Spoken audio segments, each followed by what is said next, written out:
I liked it.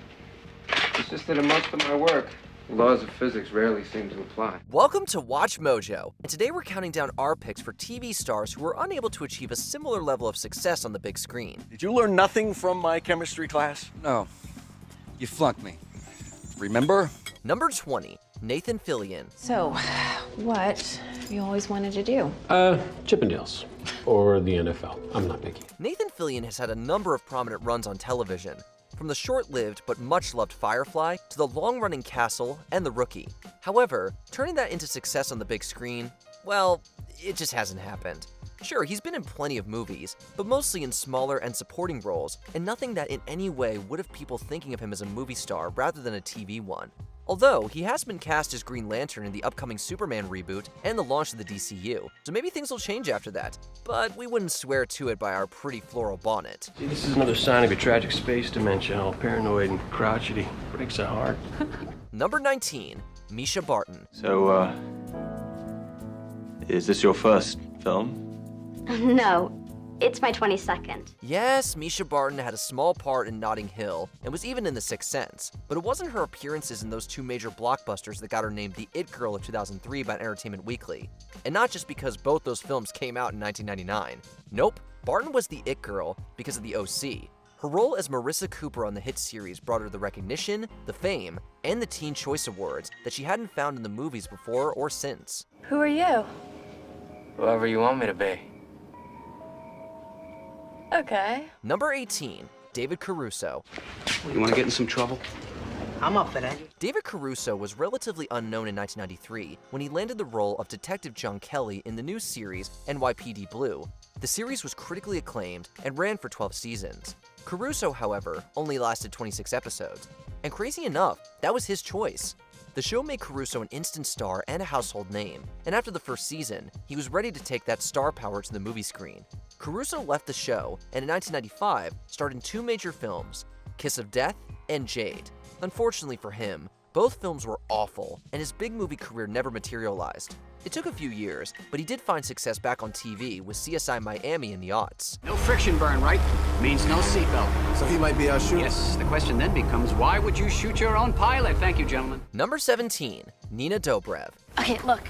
I'm sorry that I'm late, but at least give me a shot. The beautiful and talented Nina Dobrev first found some success playing Mia Jones for 4 seasons on everyone's favorite Canadian teen drama television franchise, Degrassi: The Next Generation. She then saw a second round of fame come from her dual role as Elena Gilbert and Catherine Pierce on The Vampire Diaries. She has done movies also. The Perks of Being a Wallflower brought critical success, and XXX Return of Xander Cage saw commercial success. But while Dobrev's talents have been appreciated on the small screen, they've never led to the same kind of success on the silver one. Anything you need, Becky can source it within the hour. Except for any sort of illegal drugs. Those I'll have within 15 minutes. Number 16, Josh Radnor. Empire State Building Fun Fact number 1. When construction began on March 17, 1930, the framework rose at a rate of 4.5 stories per week. We definitely wouldn't call Josh Radnor's TV stardom a flash in the pan, given that it lasted for 9 years, but it definitely felt like it came just as quickly as it went away. Prior to 2005, Radnor was primarily a bit player and a guest star. Then in 2005, he became the I in How I Met Your Mother. For 9 seasons, we watched him fall in and out of love, searching for the one, and, well, this isn't the place to get into that disappointing finale. Radnor has proved he is a talented actor, but he's only done it in small movies and short-lived TV shows since the end of that hit series. I know I don't have experience, and Miss Wolf's been here over a decade. It's yours. I'm sorry. Theater. It's yours. Number 15, Mary Louise Parker. She's not doing enough for women. What would you like? I'm glad you asked. Not half as glad as I am. Mary Louise Parker is an interesting one because she initially made her name in the movies. With films like Fried Green Tomatoes and The Client, Parker was a recognizable name on movie posters in the 90s. However, it was in the 2000s and on the small screen that Parker saw her star rise to new heights. It started with her multi-season supporting role as Amy Gardner on The West Wing, but it reached its pinnacle with her starring role on the hit Showtime series Weeds, which ran from 2005 to 2012. It was also those two shows, especially the latter, which account for most of Parker's critical acclaim, along with her award nominations and wins. Give me a little respect. I'm the biggest game in the private community of Agreste. Number 14, January Jones. Cadence, this is Paul Finch. Finch, meet my younger sister, Cadence. Nice to meet you. For January Jones, there have been 3 stages of her career. There was the time before Mad Men, the time during Mad Men, and the time after Mad Men. And if we're being honest, it's that second stage that saw her at the peak of her stardom. Sure, she offered good support as Cadence Flatterty in 2003's American Wedding, but it wasn't a star turn. Probably her most high-profile movie role was Emma Frost in 2011's X-Men First Class, which came about in the middle of her run on Mad Men. It was also during the series' run that she hosted Saturday Night Live. And all of her Emmy and Golden Globe nominations have been for, you guessed it, Mad Men. Who answers her own phone? Married women. Lots of women answer their own phones. Number 13, Shelley Long. So tell me, how you doing? Not very well. Cheers is one of the most beloved sitcoms in TV history, and for 5 years, one of its biggest stars was Shelley Long. As one half of the tumultuous Sam and Diane coupling, Long saw her career take off, earning 5 Emmy nominations and 1 win, and a bunch of movie offers. And her film career looked like it might be pretty big also after earning a Best Actress Golden Globe nomination for Irreconcilable Differences. She also starred in The Money Pit and Outrageous Fortune, all while still appearing on Cheers. However, after leaving the show at the end of the 5th season, Long's movie career never quite made it. Her most recognizable part since then was probably Dee Dee Pritchett on Modern Family. What are you doing to her legs? Tai Chi. I did it every day in Sedona. Cameron, you should try it. Number 12, Juliana Margulies. Well, free travel coupon won't help me get to my meeting on time, now will it? Sir, I'm pretty sure that Coach gets to Los Angeles about the same time as First. We don't want to take anything away from 2006 Snakes on a Plane or Juliana Margulies' performance in it. Still, despite her mega stardom on television, Margulies never seemed to translate said stardom to the big screen. And speaking of her star power, did you know that she was originally supposed to die in the ER pilot? But she tested so well with audiences that the producers changed the story to have her live. She left the show in 2000, but 9 years later, her appeal with TV audiences was still so strong that she came back to lead The Good Wife through 7 acclaimed seasons. What are you doing here? You don't have to be here. I thought you were taking the week off. No, I'm good. Ready to go. Number 11, Topher Grace. By real good, you mean you rotated those tires like I asked you to?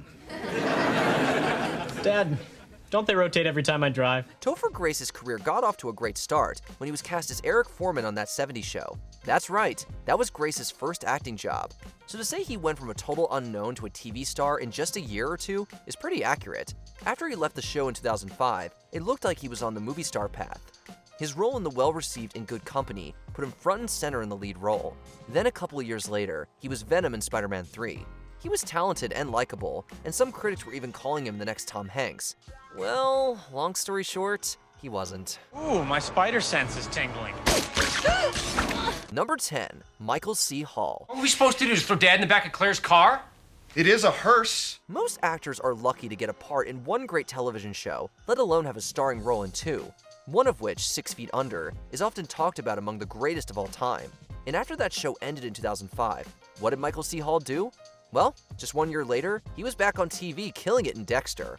Hall spent basically 12 consecutive years on our television screens, but after Dexter ended, he never really made the jump to movies in a way that would lead to big screen stardom. Besides Game Night, Hall mostly appeared in smaller, lesser-seen films, but he found more TV success with the series Safe on Netflix and Dexter New Blood. He's also had a decent career on stage, performing in musicals such as Cabaret and Hedwig and the Angry Inch on Broadway. Michael C. Hall, in the musical phenomenon that is Broadway's Tony Award-winning smash hit. Number 9, Matt LeBlanc. Your first line is, my name is Claude, so just repeat after me. Je m'appelle Claude. Je découpe plow. Many TV stars leave a show or wait till after it's ended to try and make the leap to movies. Not Matt LeBlanc. LeBlanc decided to strike while the Friends iron was hot, and in fact, almost all of the movies he made were during his 10-year run as Joey Tribbiani. Remember Ed, the movie about a baseball-playing chimp? Well, LeBlanc probably wants to forget about it also. Then there was Lost in Space, which could have started his ascent to movie stardom, but with bad reviews and a minimal profit, the film's high hopes were never reached. He did appear in the Charlie's Angels movies, but it was a small part, and it's been pretty much all TV for LeBlanc ever since. Morning's character, the librarian? Right. Does she have to be a lesbian? Yes. Or does she? Yes, she does. Are you sure? Number 8, Laura Prepon. Don't worry about it. Just remain calm, keep moving. And above all, don't get sucked into my dad's hair. We assume we aren't the only ones who, when Laura Prepon showed up on Orange is the New Black in 2013, were like, it's great to see her again. What has she been doing since That 70s Show ended? Well, we know she wasn't busy with a big-time movie career. Sure, she acted in a few films, but nothing that got much mainstream attention. Really, it looks like Prepon has mostly focused her talents on television. You may even remember she starred in two much-hyped but short-lived network shows, October Road and Are You There, Chelsea, before donning the prison garb in Orange is the New Black. Larry left you, didn't he?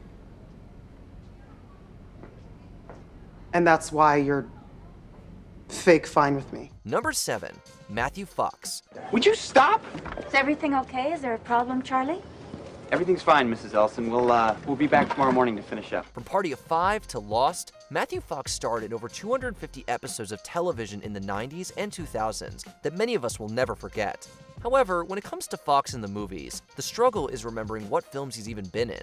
The biggest movie he was in was World War Z, but unfortunately for Fox, almost all his scenes were cut, leaving him just a few moments of screen time. After Lost ended, Fox was quoted as saying he was done with television.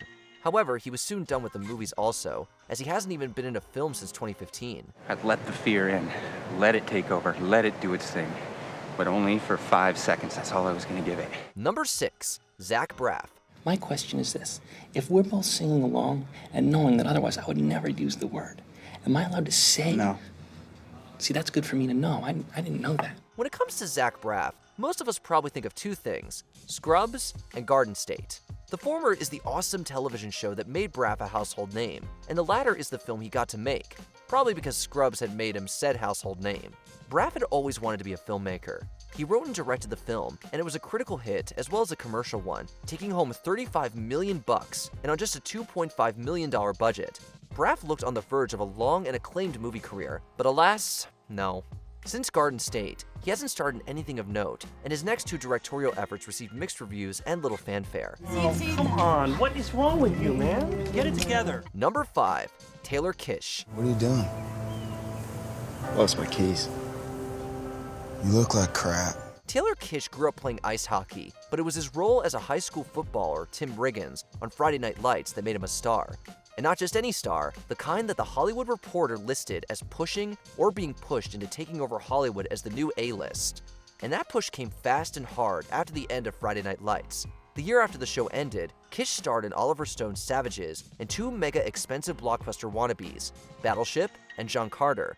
Two huge films like that had Kish all set up for A-list status, but instead, they both lost money for the studios, and John Carter's failure was so big, Disney canceled plans for 2 sequels. Beg your pardon, If you kindly just stand behind me, this might get dangerous. Number 4, Kaley Cuoco. Oh, okay, well, guess I'm your new neighbor, Penny. Starring on one of the most popular sitcoms of the 21st century is going to make you rich and famous, and it did both those things for all of the main players on The Big Bang Theory. However, during the show's run and in the years since it ended, none of those stars has seen similar success in the movies. And that includes the lovely and talented Kaley Cuoco, whose movie career has been mostly secondary characters and lame rom-coms. But she did come back strong, stepping out of the Penny mold with The Flight Attendant on Max, a series she starred in and also executive produced. Also, we'd be remiss if we didn't talk about her badass portrayal of the titular character in Harley Quinn. I want to be your partner in crime, for reals. Can we talk about this later? If not now, when? Number 3, Tom Celic. Work the lock, don't look at the dogs. You looked at the dogs. When it comes to Tom Celic, we have to talk about Magnum P.I. And not just because it's the show that made him a TV star, but because it's also partly to blame for why he didn't become a movie star. You see, around the time that Magnum was getting started, so too was George Lucas casting Raiders of the Lost Ark, and he wanted Celic to play Indiana Jones.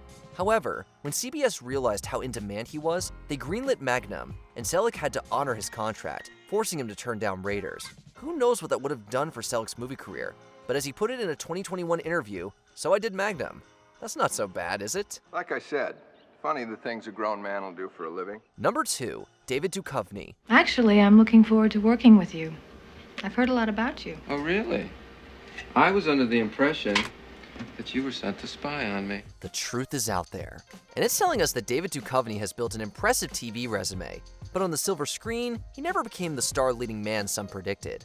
From our first glimpses of Duchovny on The X-Files in the 90s, there was no doubting he had leading man potential. He could do drama and humor, and he wasn't a bad-looking man either. And while his movie career has had some memorable moments, it never really took off in the same way it did on TV. He even came back to TV and had more success with 7 seasons of Californication from 2007 to 2014. You know, it's true what they say about pot. It's very much a gateway drug. And it can be a gateway to some pretty cool things, but it can also lead to poverty, despair, stunted adolescence, man breasts. Before we continue, be sure to subscribe to our channel and ring the bell to get notified about our latest videos. You have the option to be notified for occasional videos or all of them. If you're on your phone, make sure you go into your settings and switch on notifications. Number 1. Aaron Paul. A lot of money in it, huh? I don't know what you're talking about. No? Not a clue. It was Breaking Bad that transformed Aaron Paul from a supporting player to a legit television star. However, when his first big movie role broke bad, he never really got another shot at it. Breaking Bad ended in 2013, and the following year, Paul got top billing in the potential blockbuster Need for Speed. But as you may remember, the film didn't live up to its potential. And while it did gross a little over $200 million, it was railed on by critics and considered a financial disappointment by the studio. Had it been a hit, maybe there would have been a sequel, and Paul's film career would have been very different. But on the plus side, he was a voice on and executive producer of BoJack Horseman. Why so gloomy, roomie? First of all, we're not roommates, you are my house guest. Well, we don't need to put labels on things. Which of these TV stars do you feel should have had a much bigger movie career? Let us know in the comments. You're all right, Mike.